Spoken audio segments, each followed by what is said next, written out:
We're now in the guest lounge. We are, and in today's guest lounge, we have DeAnna Lorraine. Can you inform our audience what is neurolinguistic programming and what is hypnotic language, and how is that even relevant to the dating marketplace?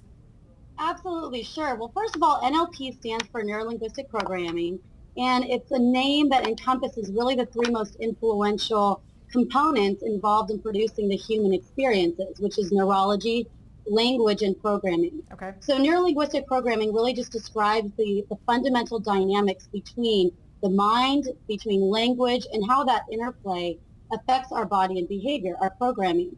So in other words, it's basically how we communicate to ourselves and the programming that we have, how that creates our reality and our experiences.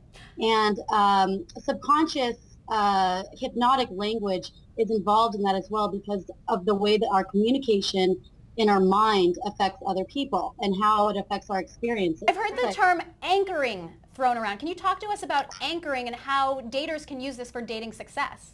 Absolutely. It's one of my favorite topics. It's so fascinating. Basically, anchoring is when you connect a certain feeling or a state of mind to a certain stimulus. For instance, advertisers take advantage of this all the time. You look at a McDonald's arch or a Starbucks and you get that feeling of hunger or thirst or whatnot. So that's basically connecting the stimulus to the certain emotion or feeling or quality. So anchoring is it's a conditioned reflex, and you can use that with building attraction because you can get the person to believe that you have certain qualities or attributes. Okay. For instance, if you want to believe that if you want your date to believe that you're smart, you can say, hey, Neely, I was watching TV the other day and I saw a very smart person on the show. I just love smart people, don't you? And you're pointing to yourself in a very nonchalant way. And every time that you say that certain quality, you kind of point to yourself, or you can fiddle with your necklace or something in a way that allows the person to associate that feeling or quality with you. I want to ask you, DeAnna, about some other techniques here. Physical anchors and touching, also known as kino or kino escalation. Can you talk more about that and how daters can use this in their own dating lives? Absolutely.